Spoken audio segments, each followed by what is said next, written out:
Eh bien, un vote surprise. Beaucoup de choses se passent aux Pays-Bas et la situation est assez précaire pour le gouvernement néerlandais. Maintenant, ils ont ce nouveau Premier ministre libéral, Rob Jetten, et vous pouvez voir son parti pro-UE qui a remporté les élections en coalition avec les chrétiens démocrates et le VVD, les conservateurs libéraux.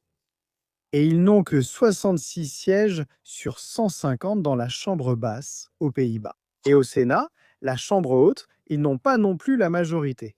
Cela s'est manifesté lors d'un vote récent. Avant d'en arriver là, cependant, pour donner un peu de contexte sur la situation des Pays-Bas, eh bien, il y a des avertissements de les services de renseignement.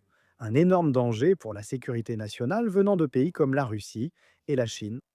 4 Néerlandais sur 10 s'inquiètent de l'immigration et d'une pénurie de logements. C'est clairement une grande préoccupation pour la population des Pays-Bas et une véritable fragmentation dans le système politique néerlandais. Vous avez vu d'anciens alliés de Geert Wilders se séparer et former leur propre parti.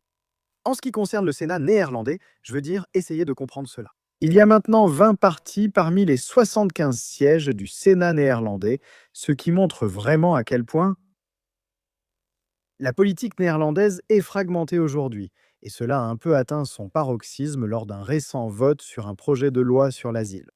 Donc, le Sénat a procédé à un vote. C'était un projet de loi sur l'asile. Il aurait rendu le séjour aux Pays-Bas sans papiers officiels, sans papiers en règle, une infraction pénale. Ça allait être un vote très serré du début à la fin. Et puis il y avait le PVV, le parti de Geert Wilders, qui avait en fait rédigé la loi et qui a fini par la bloquer. Parce qu'ils se sont opposés à un amendement introduit par le ministre de la Justice, disant que si des personnes donnaient de la nourriture et un abri à des migrants illégaux, des migrants sans papier, elles ne feraient pas l'objet de poursuites pénales. Donc cela a été ajouté et le PVV s'y est opposé. Donc cet amendement a été rejeté. Et ensuite, le projet de loi lui-même a été rejeté dans son ensemble, les deux ont été refusés. Ensuite, le ministre chargé de l'Asile a accusé le PVV, le parti de Geert Wilders, de sabotage politique parce qu'ils ont voté contre le projet de loi.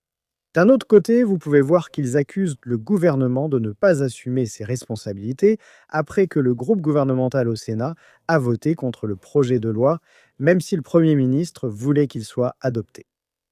Vous pouvez donc voir le genre de lutte interne et de confusion au sein de cette coalition gouvernementale quant à ce qui va se passer ensuite. Eh bien, le Premier ministre néerlandais promet maintenant un nouveau plan après que celui-ci ait été rejeté.